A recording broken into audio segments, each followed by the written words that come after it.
Nessa edição, vamos tratar mais uma vez das dificuldades do governo com suas contas e da última noite da Convenção Democrata nos Estados Unidos.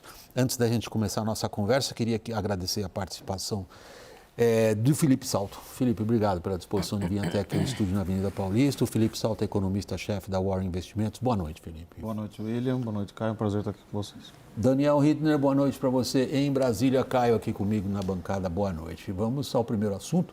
O ministro da Fazenda, Fernando Haddad, afirmou hoje que o orçamento de 2025 deve ser entregue ao Congresso até o fim da semana que vem, com a previsão do aumento da JCP e da CSLL. Dois itens retirados do texto da compensação da desoneração da folha aprovado lá no Senado. A reportagem é de Carol Rosito. O ministro da Fazenda, Fernando Haddad, disse que vai mandar ao Congresso projetos de lei para corrigir pontos dos juros sobre capital próprio, o JPC, e da contribuição social sobre lucro líquido, a CSLL, caso as fontes de compensação para a reoneração da folha não sejam suficientes. Para isso, o governo ainda aguarda o recebimento das projeções dos cálculos que estão sendo feitos pelo Senado. A renúncia estimada pela Fazenda para as desonerações é de mais de 26 bilhões de reais. Se as medidas anunciadas pelo Senado não forem suficientes, a lei orçamentária tem que prever quais seriam para os anos seguintes as medidas compensatórias da desoneração. Então, isso vai ser encaminhado. Não como medida provisória, mas como projeto de lei. O governo chegou a propor aumento das alíquotas da CSLL, das empresas e dos juros sobre capital próprio, o JCP, mas as sugestões enfrentaram resistência no Congresso, o que levou o relator a recuar. O orçamento de 2025 precisa ser entregue até o fim do mês e é um desafio para o governo, que já recebeu um alerta do Tribunal de Contas da União. A área técnica do TCU vê riscos para a meta fiscal de déficit zero para o ano que vem, com a possibilidade de frustrações da Receita por dois motivos. De um lado, o TCU aponta para estimativas de receitas que classifica de otimistas e que podem se somar a outro cenário ruim, o aumento acima do esperado das despesas obrigatórias. A preocupação recai principalmente com o aumento das emendas parlamentares impositivas e dos mínimos constitucionais de saúde e educação. O relatório aponta para o risco de paralisação da máquina do Estado, conhecida como shutdown, até 2028. O ministro da Fazenda negou que estuda mudanças no imposto de renda para sustentar as receitas de 2025 e que em cerca de uma semana vai detalhar os cortes nos gastos de 25,9 bilhões de reais. Esses 24, 25 garantem o equilíbrio orçamentário para o ano que vem.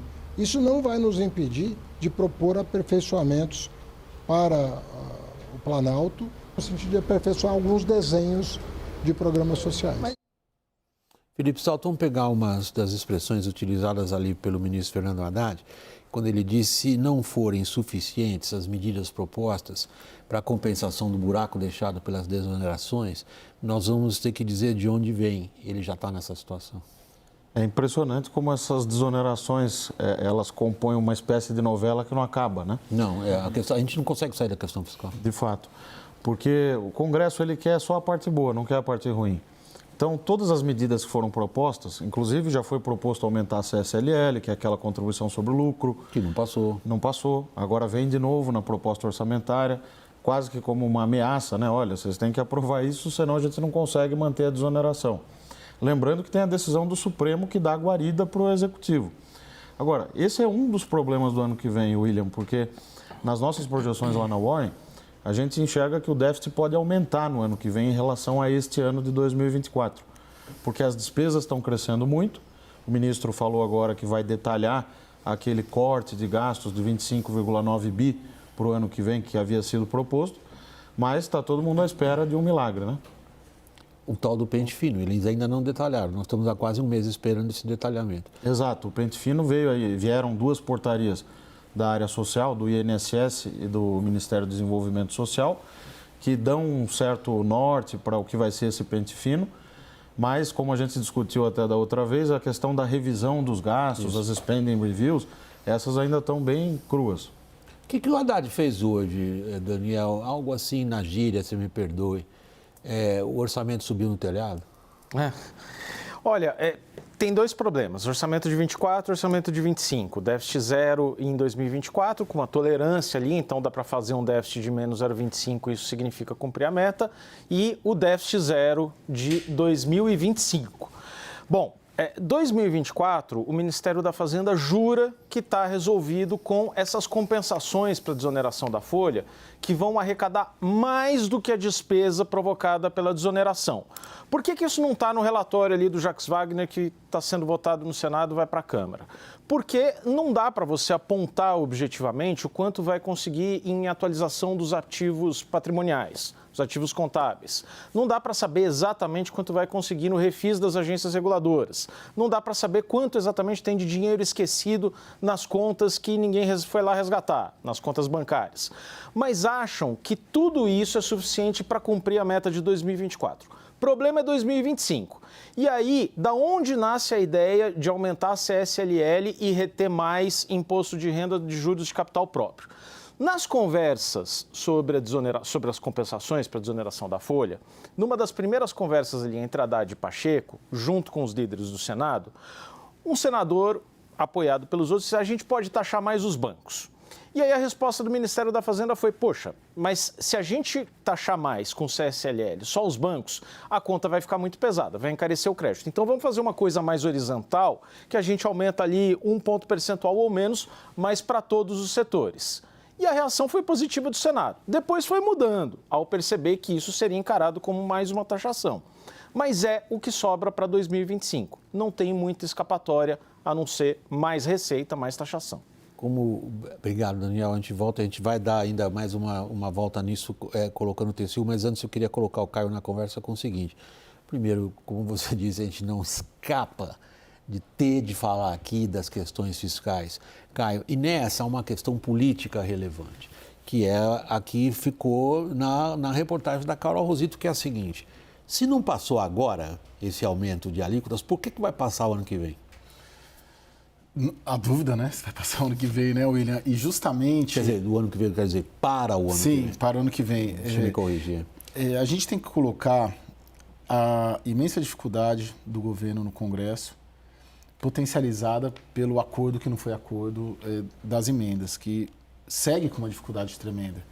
Então, o Supremo decidiu ali, na terça-feira, a reunião, e ficou em haver do Congresso e do Palácio do Planalto se reunirem, as áreas técnicas, e 48 horas depois, nada aconteceu. Era para ser ontem, não foi? Era para ser hoje também, não?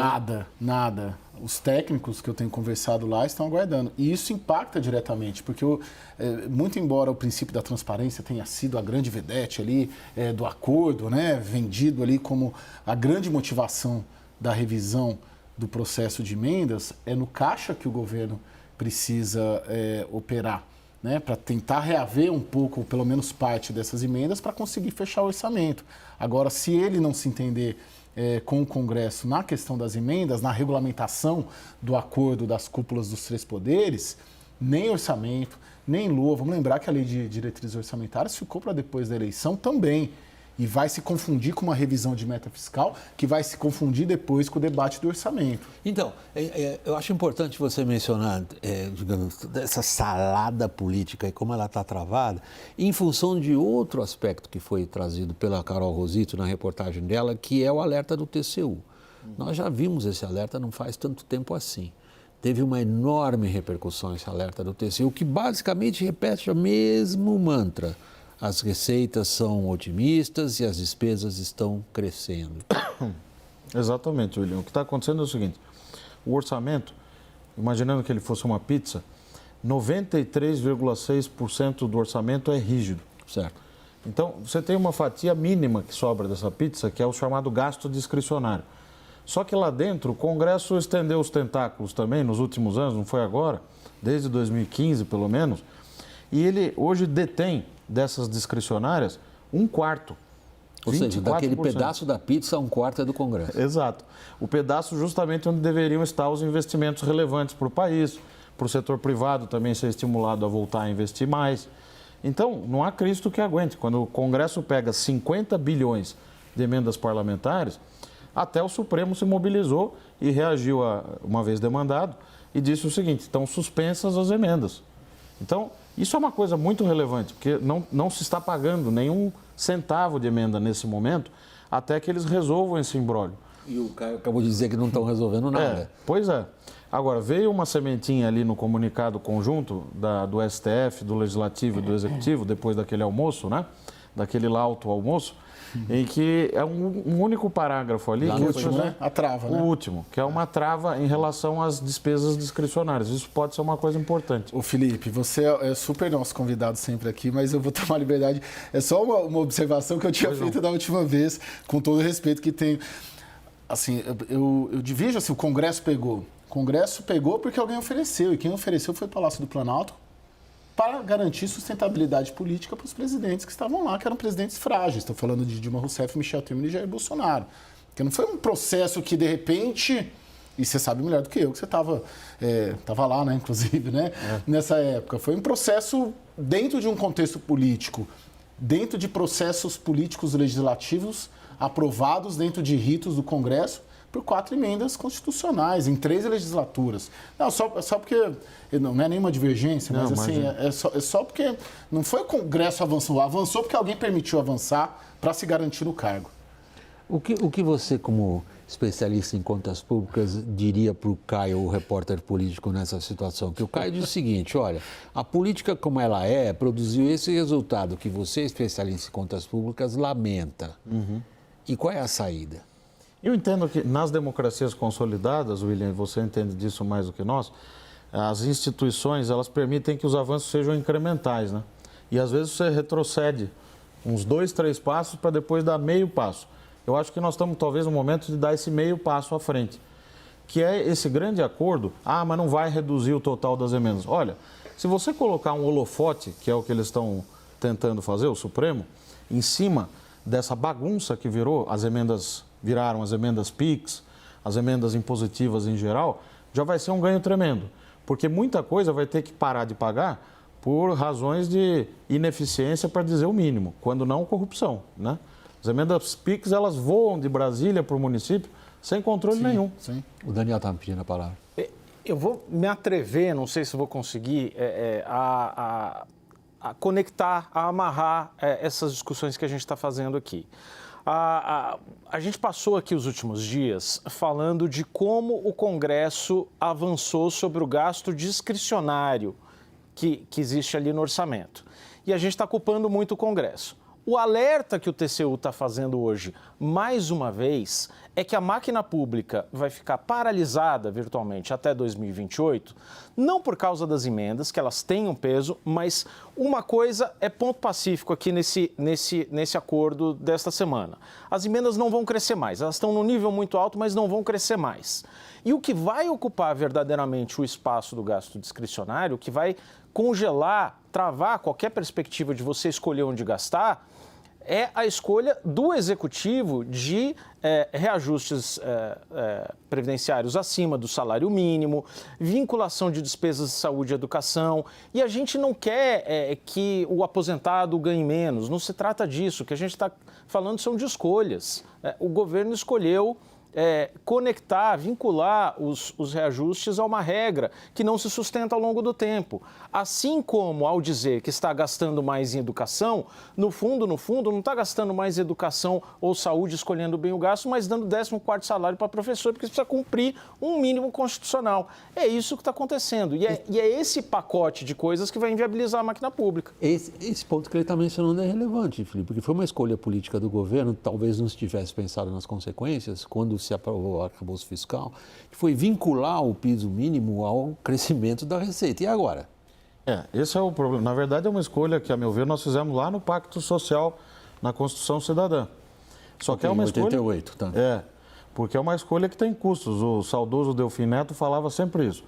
O que era antigamente dever do Estado passou a ser direito inegociável. Então, quando você fala a saúde tem que crescer junto com a receita. Muito bem, mas e se eu não preciso de mais gasto em saúde? Alguém avaliou se esse volume já não é suficiente? Agora, o benefício de prestação continuada cresce junto com o salário mínimo. A educação cresce junto com a receita. As emendas, que passaram a ser obrigatórias na prática, né, eles chamam de impositivas, crescem junto com a receita. Então, não sobra espaço para você fazer aquilo que é relevante para o crescimento econômico, que é investimento em infraestrutura, né? E isso não está se atacando, correto? E isso não está se atacando. Como é que ficam as contas, então? Eu entendo o seguinte, o Haddad está indo pelo lado da receita. Por quê? Porque ele sabe disso, que essa rigidez ele não vai conseguir enfrentar, porque ele enfrenta resistências dentro do próprio governo, que não quer mexer no gasto social, que nem se discute, né, a questão da eficiência desse gasto social, incluindo a educação e saúde, né? Então ele apostou no lado da arrecadação. Só que tem limites. A CSLL vai render um bom dinheiro? Provavelmente. Se ele aumentar a CSLL e revisar a alíquota sobre o juro sobre capital próprio, de 15 para 20, por exemplo, isso vai dar um bom dinheiro no ano que vem, uns 30 bilhões. Se ele conseguir 25 bilhões adicionais do lado do gasto, que não é grande coisa, num orçamento de 2,5 trilhões, sem contar o gasto com juro, aí você já refresca um pouco a situação. Mas ainda longe, William, de estabilizar a dívida em relação ao produto interno bruto, que deveria ser o objetivo principal. Aí, com a licença dos meus colegas, e por último, causou um certo frisson hoje nas algumas mesas em Nova York, quando se publicaram os números nominais, que o Brasil está com quase 10%. Isso é sustentável? Esse é um ponto importantíssimo, porque no Brasil a gente tem esse vício de só olhar o chamado resultado primário. Sim, né? O nominal tem os dois, né? E o nominal... O primário mais o pagamento de juros. serviço da dívida. Por que se faz essa separação rapidamente? Né? Porque o primário ele estaria mais sob o controle, ele é mais exógeno, né? Dá para você mexer nele, na receita e na despesa, com aquelas limitações da rigidez, etc. Já o pagamento de juros ele é uma consequência da dívida que você acumulou ao longo do tempo e da exigência que quem tem poupança, que é o mercado financeiro, faz para financiar déficits adicionais.